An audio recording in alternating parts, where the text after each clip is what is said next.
Olá, meus amados irmãos, a paz do Senhor Jesus, tudo bem? Amados irmãos, dando continuidade aqui em mais um vídeo das parábolas, tá? E eu também vou fazer uns comentários aí sobre o assunto da semana, que ele tem um viés profético, por causa de uma estrutura em si, eu vou explicar isso, vou dar o... Não é um comentário, irmão, é uma atestação, porque... É um atestado, porque a gente está vivendo em tempos de que a verdade está sendo atacada pela mentira, entendeu? E num processo de revisionismo histórico. O que é isso? É transformar as verdades em mentiras, entendeu? E não só mais de cunho bíblico, tá? Pegando trechos de versículo isolado para justificar uma doutrina, mas como acontecimentos geopolíticos que atingem sua vida em si, as suas liberdades, essas coisas, entendeu? A verdade, vamos dizer assim, está sob ataque. E Jesus previu isso. Essa parábola de hoje que eu vou ler, irmãos, vai ser do rico e do Lázaro. Mas como eu disse, Paulo Júnior uma vez deu uma dica muito boa. Irmão, fala do Paulo Júnior aqui.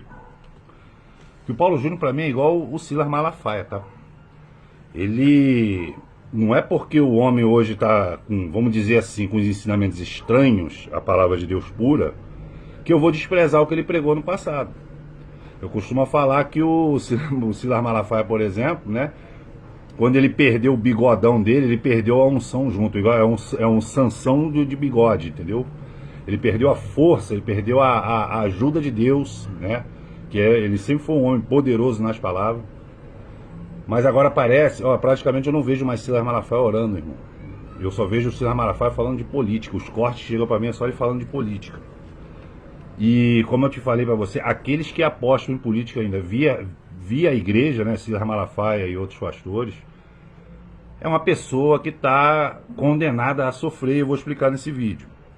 Então Paulo Júnior uma vez ele disse que a Bíblia, a pessoa ela para ler a Bíblia, né, e ela lê um capítulo, aí ela fecha um capítulo inteiro, vai dormir, ou fecha um livro inteiro, no caso de livro mais curto, e vai dormir, né? Para num texto. Mas ele ensina que sempre tem que dar uma revisitada antes, porque Jesus ele fala coisa antes e depois. Como eu falei da parábola da figueira, ele é uma conclusão de uma série, né, que começou no começo do capítulo. Então ele dá uma série de revelações e conclui com a parábola da figueira. Ele não para o assunto, tu tá me entendendo, irmão? Quando eu falo que é linear, assim, ele não para o assunto para começar outro, ele é uma conclusão. Então, antes do rico e do Lázaro, Jesus ele está falando uma coisa aqui em Lucas 16, que a parábola começa no versículo 19, mas olha só o que ele fala no 14, linear, ó. Os fariseus, conhecidos por sua avareza, escutavam tudo isso e procuravam ridicularizar Jesus. É o que muitos profetas e pessoas de Deus fazem hoje, não só os ímpios. Ele, no entanto, lhe admoestou: vós sois o que justificais a vós mesmo à vista das pessoas. Todavia, Deus conhece o vosso coração, pois aquilo que as pessoas atribuem grande valor é detestável aos olhos de Deus. O que Jesus está falando aqui nas entrelinhas? Ele está dizendo, não adianta você se arvorar no fato de você ter vários anos de igreja, de você ter uma liderança, de você ter um público grande, tá? Tanto dentro da sua igreja física como nas redes sociais, se você está seguindo uma mentira, ou se você está seguindo um preceito contrário da palavra de Deus. É isso que Jesus está falando aqui. Por quê? Por um único motivo, porque a verdade bíblica, ela permanece, e Jesus vai falar isso aqui, antes da parábola do rico e do Lázaro. Ele continua no versículo 16. A lei e os profetas profetizaram até João. Dessa época em diante estão sendo pregadas boas novas do reino de Deus, e todos tentam conquistar sua entrada no reino. Contudo, é mais fácil os céus e a terra desaparecerem do que cair um traço menor da menor letra de toda a lei. Em outras versões, cai um tio, que é o menor caractere que tem, né? Então, meus irmãos, olha só. O que Jesus está falando aqui? Aquilo que eu te falei, a nova aliança. A nova aliança com Jesus, ela é, como eu falei no vídeo anterior, ela é comparável, pelo costume da época, a um casamento judaico. Você está me entendendo? A casamento judaico. Não é questão de casamento na terra mesmo, que a gente, né? Eu sou casado, né? Muitos irmãos estão vendo são casados ou separados. Mas está falando é o seguinte: quando Jesus fala em termos de adultério acerca do divórcio, ele também está falando de uma salvação. Porque nós somos chamados, depois da nova aliança com Jesus, de a noiva do Cordeiro. O que é uma noiva, irmão? A noiva é aquela que vai se casar. Entendeu? Então, um período antes de estar prometida, vira noiva imediatamente. Hoje em dia no Ocidente é o quê? Você está namorando. Tem gente que namora 10 anos, mas a partir do momento que ele bota um anel de noivado, ele tá falando assim, olha, a gente ficou namorando um tempão, mas agora a gente vai se casar. Então o casamento vai acontecer. Tá me entendendo? É nesse sentido, irmão, de salvação. Porque, olha só, ele também está, ao longo do Novo Testamento, ele está testando isso. É mais fácil os céus e a terra desaparecerem do que cair um traço menor de toda a lei. Ele está falando de semântica, que eu vou falar nesse vídeo. Ele está falando para você, o que ele fala em Apocalipse, capítulo 2, que ele diz assim, na primeira carta da igreja, né? A carta da primeira igreja, ele diz assim, porém tem contra ti que abandonaste as primeiras obras. O que é a obra de Deus, irmão? Pregar o evangelho puro e genuíno. Entendeu? E qual é o conselho que Jesus dá para aquela igreja? Para ele voltar, né, a praticar as primeiras obras. Volta da onde tu caíste. Porque quando você foi por conta própria, se desviando da palavra, você caiu. E o conselho de ouro é sempre fazer voltar atrás. Irmãos, quando você se arrepende, eu toco muito nessa tecla, porque Deus ele não se importa quanto tempo tu acreditou na mentira, e se você vai abandonar a mentira, mediante a verdade pura da palavra dele, tá? O arrependimento, ele tem efeito imediato na sua vida. Claro, por você ter acreditado na mentira há vários anos, tá? Isso traz um efeito, porque nada começou. Eu costumo falar que a mentira ela começa como um animalzinho, fofinho, conveniente e até bonitinho. Mas ela vira um monstro, irmão, que ele vai precisar de cada vez mais alimentos que você não tem condições de manter. E ela também precisa de outras mentiras, entendeu? Para poder se manter. E fica uma situação horrorosa, insustentável, tá? E o apetite da mentira não tem fim. Como Deus fala do inferno, que é o destino dos mentirosos. Ele não tem fim, o apetite dele não tem fim. No inferno não tem cota. Ó, já entrou, segundo dados, né? Morreram desde o começo da humanidade mais de 260 bilhões de pessoas. Porque vai nascendo, vai morrendo, vai nascendo, vai morrendo. Hoje em dia, segundo a estatística, morrem no mundo 185 mil pessoas a cada 24 horas. Aí a pessoa chega para mim, uma vez a pessoa falou para mim, cara, se isso aí fosse verdade, não existiria mais humanidade em 10 anos. Aí os que nascem. Eu dei a estatística dos que morrem. Os que nascem é equilibrado, tá me entendendo, irmão? Por isso que eu estou falando, você sempre tem que ser na semântica. Eu admiro Jesus, porque Jesus ele era semântico. O que é isso? Semântico vem da semente. Ele pega as pessoas justamente nas palavras dela e nas atitudes delas. Eu passei a fazer isso e eu passo batido agora, entendeu? Porque o mentiroso ele tenta se sobrepor a você. Ele tenta atacar você. Você se defende com a verdade. Tu tá me entendendo? Como ele não pode ir contra a verdade, ele vai ter que ficar criando as mentirinhas monstro e vai ficando cada vez mais exposto e mais ridicularizado. É o que está acontecendo aí com esse juiz aí, Supremo Alexandre de Moraes, que eu vou dar uma pincelada nesse vídeo ainda. Então ele confirma aqui que vai passar os céus e a terra, mas a palavra dele não vai passar. Aí, olha só de 18, ó. Quem se separar da sua esposa e se unir a outra mulher está cometendo adultério. Assim como o homem que se casar com uma mulher divorciada estará igualmente adulterando. O próprio Paulo Júnior depois ficou pregando isso. Mas vê a vida do Paulo Júnior, casado há vários anos. As pessoas aí, uma das que participou do golpe, veio criticar o pastor Elvis. Só sobrou isso para criticar o pastor Elvis, por ele ter casado de novo. Como se ele não tivesse direito. Mas a pessoa esquece que um pastor, ele precisa ser casado e ele precisa ter filho. O pastor Elvis tem uma filha, linda por sinal, né? E uma menina muito gente boa, tá? A Sara. Por quê? Porque ele faz gabinete, irmão. Então como é que uma pessoa separada, por opção da ex-esposa, pode dar conselhos matrimoniais, que é um dos papéis do pastor. Então ele tem que ser casado. Mas quem começou a divulgar isso aqui, esse fardo pesado, foi o Paulo Júnior, depois que ele se desviou. Mas por que eu estou falando, que eu falei no começo desse vídeo, que o contexto disso aqui, a pessoa leva muito para o lado literal a Bíblia. É aí que elas não entendem e se frustram, ou pregam a doutrina errada. Porque a parábola das 10 virgens mostra 10 noivas, 5 prudentes e 5 estúpidas. Noiva, tu tá me entendendo? Relacionamento. É um relacionamento. A aliança com Deus é um relacionamento pessoal. Cristo é o noivo e a igreja que somos nós, somos a noiva. Então se a noiva adulterar, aí todo mundo pensa assim, só pode ser se a mulher botar chifre no cara. Não é. Adulteração com outros deuses. Ou até, mesmo com a melhor das intenções, confundindo planejamento familiar, conselhos de coach com mandamentos bíblicos. Ou então, como quando o pastor fala assim, quando o livro de Josué fala que ele orou e o sol parou, a Bíblia está te ensinando, em todas as traduções está assim, a Bíblia está falando assim, que a terra é fixa e o sol e a lua que giram, e todo mundo sabia disso até 1630. Aí, como eu te falei, chegou um cara com 2 pedaços de pau, sem tecnologia. Aí fala assim, Ricardo, mas o Nicolau Copérnico falou com ele ali, mas a NASA confirma. A NASA, irmão, tem certeza que vocês vão citar a NASA? A NASA é um dos ícones mais emblemáticos do sistema.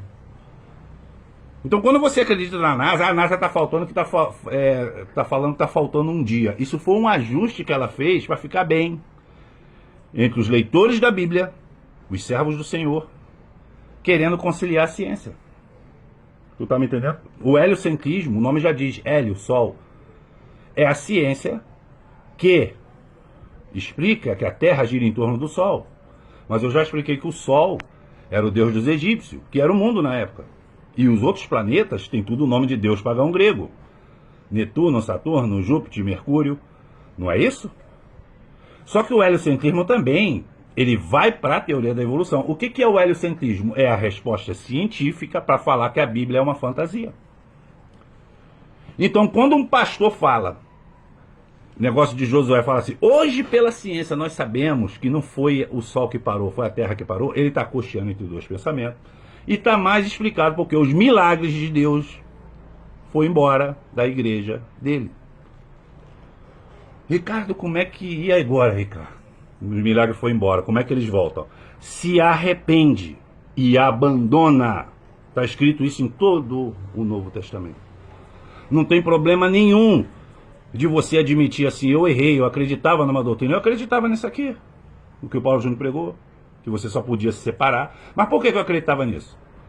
Porque na época eu já estava casado há 15 anos, eu estou casado há 25, é muito fácil falar isso. É a mesma coisa a pessoa que nunca fumou e nunca usou droga, meteu o pau, né, em quem faz essas coisas. Mas às vezes quem fuma e quem usa droga não faz fofoca. E a pessoa faz, então ela pega os pecados que ela não tem, que ela não comete, coloca num topo de lista, aí na cabeça dela ela fala assim, eu não faço isso, então tenho razão para julgar. Quando eu falei da Suzane von Richthofen, eu falei, a Suzane von Richthofen ela precisa existir para as pessoas apontar para ela e falar assim, eu sou melhor do que essa mulher, porque essa mulher matou os pais.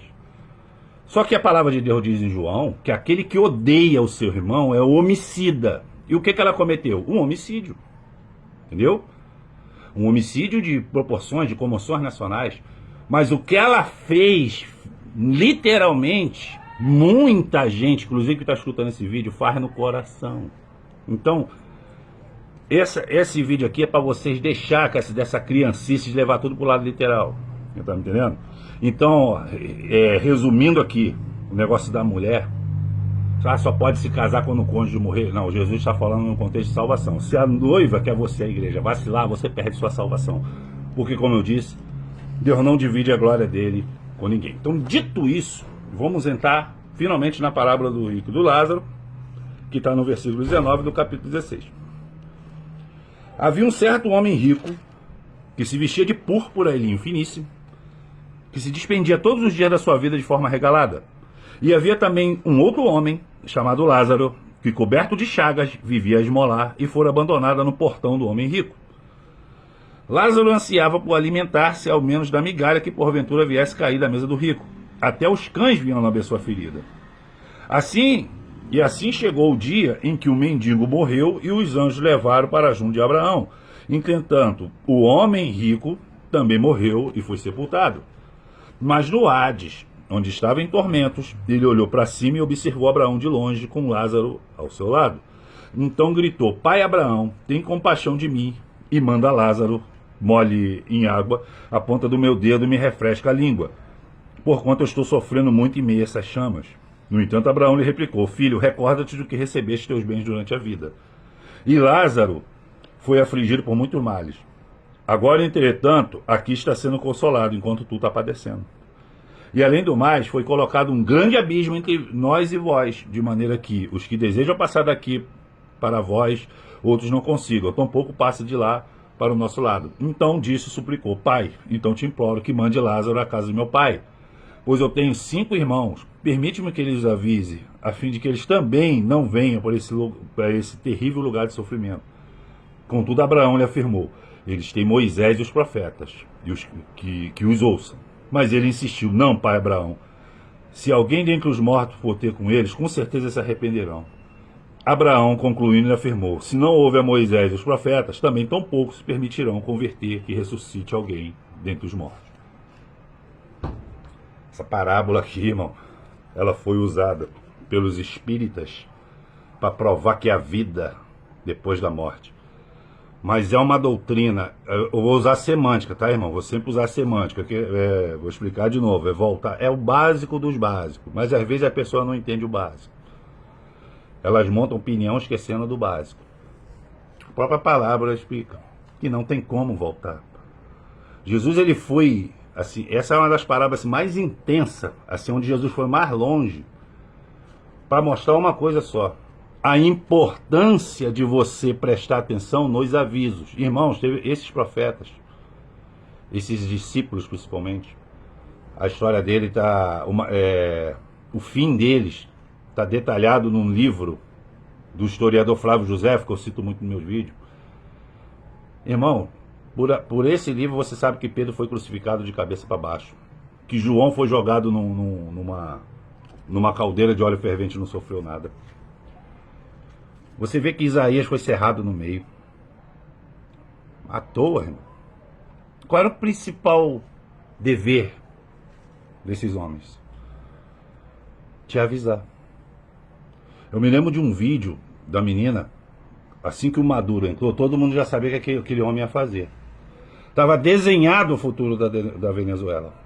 E ela botou um vídeo assim, jovem, né? E cheio de seguidor. No mundo, na Venezuela, no mundo todo. Viva a revolução, viva a revolução. O Maduro não demorou muito não para mostrar as garras dele, não. Começou a censurar a internet, perseguir opositores. Daqui a pouco a mesma menina bota um vídeo, foi o último. Eu não sei o que aconteceu com essa menina. Botando: pelo amor de Deus, salve a gente, pelo amor de Deus. É viva a revolução ou salve a gente? Mas se matar essa menina no atemporal de Deus, ela já foi julgada pelo trono branco. E uma das perguntas que Deus fez para ela foi uma, né?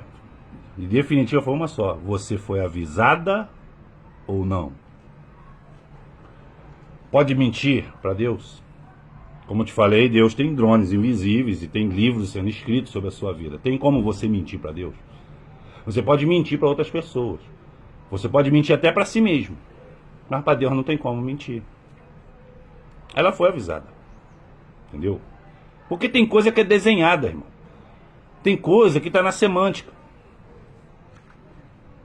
Aí por isso que eu falei no outro vídeo que eu não sei se é mau caratismo da pessoa acreditar na mentira e seguir aquilo porque ela é ruim mesmo, de caráter, ou se a pessoa está naquele estado patológico de acreditar tanto numa mentira a ponto dela, para ela se tornar verdade. Mas não interessa isso no dia do julgamento. Por que eu faço uma propaganda descarada e diária da palavra de Deus? Porque a única maneira de você escapar disso tudo é pela palavra de Deus. A segunda coisa que essa parábola me mostra é que é o seguinte: o Lázaro, ele estava anciano, em outras versões queriam a migalha. Mas como é que ele sabia? Tu tá me entendendo? Não dá para você ser infantil e imaginar que o rico ia lá pro portão da mansão dele comer o banquete dele, o pão dele, para deixar as migalhas cair. Né? Para isso tem uma sala de jantar do palácio, essas coisas. O que me mostra que essa parábola é de uma maneira... Só pelo fato dela ser parábola, Jesus já está falando isso para vocês. Leve isso para o lado espiritual. Ele está falando de um homem que está acreditando no seu próprio bolso.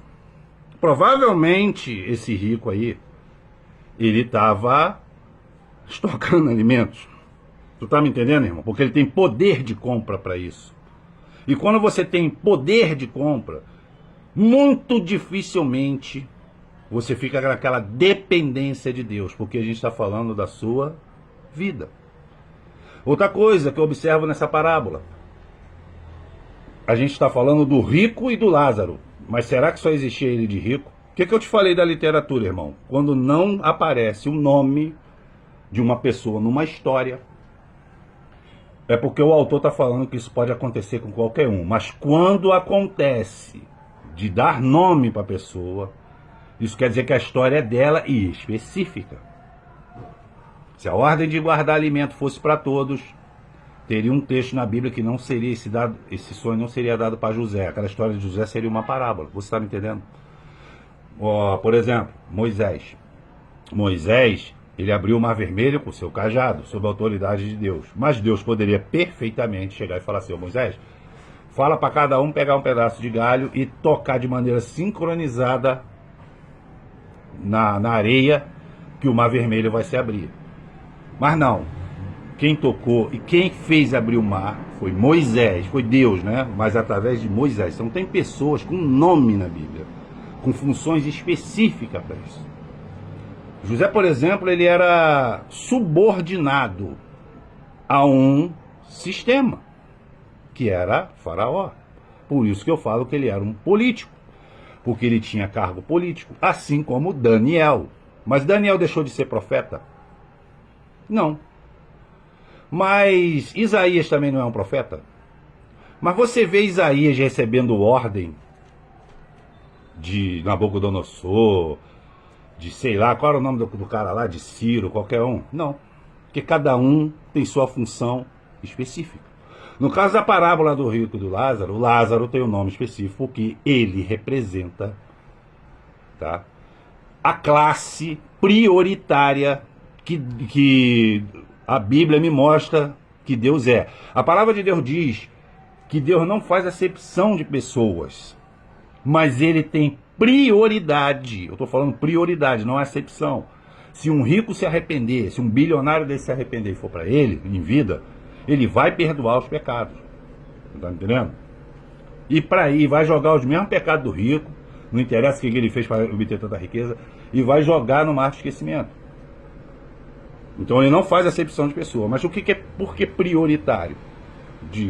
Eu vejo 4 classes que Deus é prioritário: órfão, viúva, os peregrinos, que também é chamado de refugiado, ou jornaleiros, pessoas que largam lá para ficar peregrinando por outra terra, né? E as crianças. O porquê? O que essas 4 classes têm em comum, que eu expliquei no outro vídeo, é que elas são pessoas vulneráveis. Ela depende dos outros para poder sobreviver. Então Lázaro, ele é uma representação dessas 4 classes, ele é vulnerável. E a parábola me dá a entender que ele morreu na pobreza, de fome, entendeu? Enquanto o outro estava comendo demais. Enquanto um estava estocando e tendo para comer, o outro estava morrendo de fome. E qual foi o destino do rico e qual foi o destino do Lázaro? Vocês estão me entendendo agora, irmão? Que eu bato tanto nessa tecla. A outra coisa que essa parábola me mostra, que ela é uma chave, tá, irmão? Tem várias chaves espalhadas na Bíblia. A principal chave da Bíblia é um versículo muito conhecido, que Jesus ele fala assim: eu sou o caminho, a verdade e a vida. Acho que é João 8:32, né? Não, conhecereis a verdade libertará. Ele fala assim, eu sou o caminho, a verdade e a vida. Ninguém vê ao Pai senão por mim. Isso é a chave mais explícita, que está na primeira camada. Mas tem uma chave em Pedro, para você entender as profecias, que ele fala assim, irmãos, não ignoreis uma coisa. Porque Pedro poderia ficar calado, mas Deus aproveitou aquele diálogo e deixou uma chave ali. Não ignoreis uma coisa, um dia para Deus é como 1000 anos e 1000 anos como um dia. Então com isso, essa chave, aí com essa chave, você volta lá em Gênesis que vai abrir outra porta. Que Deus não fez o mundo em 6 dias de 24 horas, ele fez em 6.000 anos. E o 7º é o descanso. Então ele está falando o seguinte, que vou dar 6.000 anos para a humanidade na Terra, e 7 é o descanso. Aí vem as perguntas lógicas, mas Deus é um espírito, ele não descansa. Ele está falando que é o descanso de todos nós. Então a gente já tem 4.000 anos de Adão até Jesus Cristo e 2024. A gente passou de 6.000 anos. A gente passou exatamente 24 anos de 6.000. Então é uma chave. Tu tá entendendo, meu irmão? A Bíblia ela vai abrindo portas, ela tem chaves escondidas que você vai abrindo portas. E o meu objetivo nesses vídeos aqui é falar de maneira informal, como essa chave abre. Mas é muito melhor vocês terem essa experiência por conta própria. Você tá me entendendo? Então, está dizendo ali que Lázaro é a representação dessas classes, entendeu? E ele está falando que é o seguinte, que a consciência permanece. Isso é uma das maiores chaves dessa palavra. A sua consciência permanece depois da sua morte, porque o seu corpo, ele se deteriora, ele vai ser enterrado, ele vai virar osso, vai virar pó, mas a sua alma é eterna, tanto para condenação como para salvação. E a semântica me fala qual é o objetivo desses vídeos, para lembrar toda hora, para que você largue todos os ensinamentos do sistema e se firme na palavra de Deus, que é o próprio Jesus Cristo. Vocês estão me entendendo, irmão? Aí ali o Lázaro está falando, permita-me que eu vá, não tem como ir. Então já mata a doutrina espírita ali. Porque o mesmo espiritismo, ele fala que você sai lá do umbral e vem para cá. E tem até aquela novela Viagem que o espírito fica perturbando. Irmão, vou te falar uma coisa para você, tá? Você que é espírita aí, que acredita nisso aí, que eu tenho moral para falar porque eu fui espírita. Quando vem uma pessoa dizendo detalhes da vida pessoal, por exemplo, seu marido que morreu, aí vem uma pessoa fala que o espírito do teu marido te disse isso, aquilo era um demônio que estava dentro da tua casa, que ele sabe de tudo, tanto que ele não se materializa como marido, não tem como. Aquele é um demônio que sabe detalhes, ele é um estelionatário, ele está usando de falsidade ideológica. Ele está pegando todos os detalhes que ele aprendeu invisível, que o demônio é invisível, e está dando detalhe para fazer você acreditar que aquele demônio é o seu marido. Mas a palavra de Deus diz, é peremptória nessa palavra, dizendo que não pode. Hebreus 9:23 diz que está ordenado, olha só, ordenado por quem? Por Deus. O homem morreu uma só vez, após a morte é o juízo. Se você quiser acreditar nas mentiras porque ele que isso conforta teu coração, não posso fazer nada por você, mas a minha obrigação é dizer que você vai para o inferno se você ficar acreditando nessa doutrina. Como eu disse, eu tenho uma capacidade incomum, vamos dizer assim, de me arrepender. Eu joguei todo o espiritismo na lata do lixo.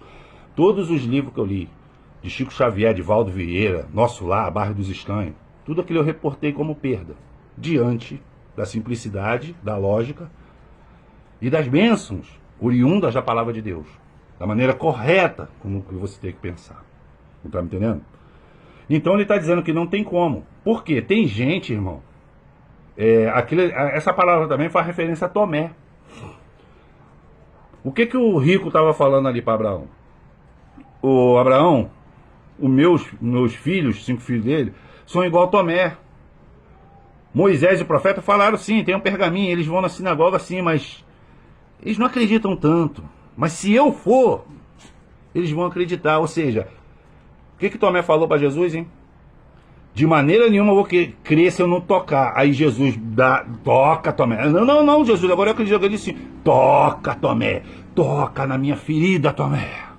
Não é isso que você quer, Tomé? Depois ele dá uma bronca histórica em Tomé. Assim, bem-aventurado aqueles que não viu e creu. Porque a palavra de Deus diz que a fé, né, é o fundamento das coisas que se espera e a certeza das coisas que não se vê. Eu nunca vi um anjo literal na minha frente. Uma das maiores curiosidades que eu tenho na minha vida é ver como era Jesus.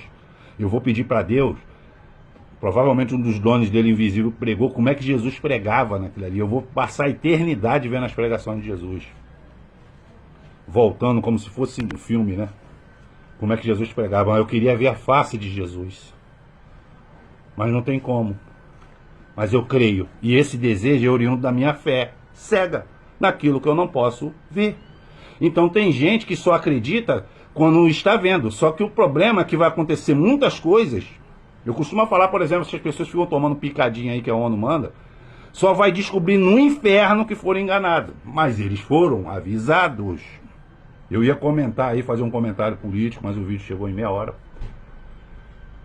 Sobre o que está acontecendo, mas o que está acontecendo é o seguinte, irmão, eu só vou adiantar o assunto, talvez ainda essa semana, amanhã, sábado, né, eu coloque, porque eu gosto de colocar os acontecimentos que estão saindo na mídia, coisa para...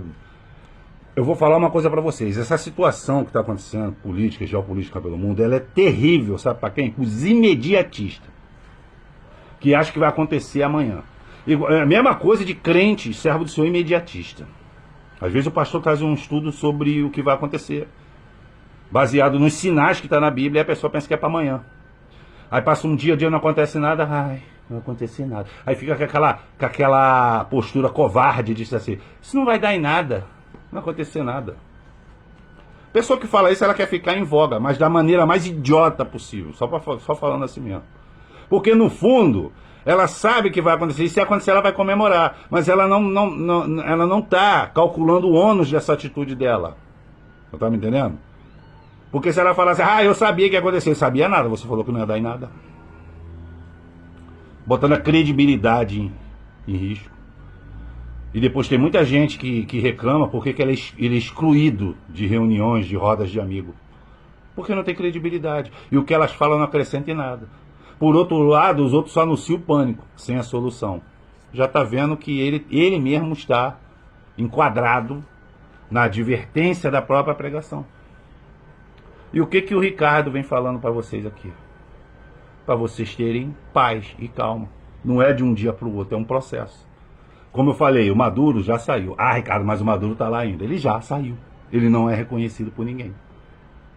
O Alexandre de Moraes. Cara, mas Alexandre de Moraes mandou mandar de prisão para 2 jornalistas, inclusive a filha de 16 anos de um jornalista. Ou seja, ele está dobrando a aposta, né? Por quê? Você já viu quando um demônio é expulso da igreja? Você que frequenta uma igreja, você já viu um demônio sendo expulso? Se você deixar, ele quebra a igreja toda. Ele quebra os bancos, pode ver que ele xinga, ele faz tudo. Eu vi um monte de demônio xingando palavrões terríveis ali dentro da Voz da Verdade. Porque ele sabe que vai ser expulso. Ele sabe que ele vai cair, então ele vai fazer um escândalo. Tu tá me entendendo? Na contramão disso eu prego paz, calma e prudência. E ao mesmo tempo eu meto a cara para falar o que vai acontecer. Que alguém tem que falar, irmão. E outros têm que escutar. Se todo mundo for falar, se todo mundo for cacique, cadê os índios? Então agradeço a Deus por ele ter me feito um cacique, entre aspas. Então... meus vídeos vão sempre ser assim na idade de Cristo, em minutos, né? 33. Chegou nos 33. Aguarde os próximos vídeos. Qualquer dúvida sobre essa palavra, deixe nos comentários. E Deus abençoe a todos grandemente.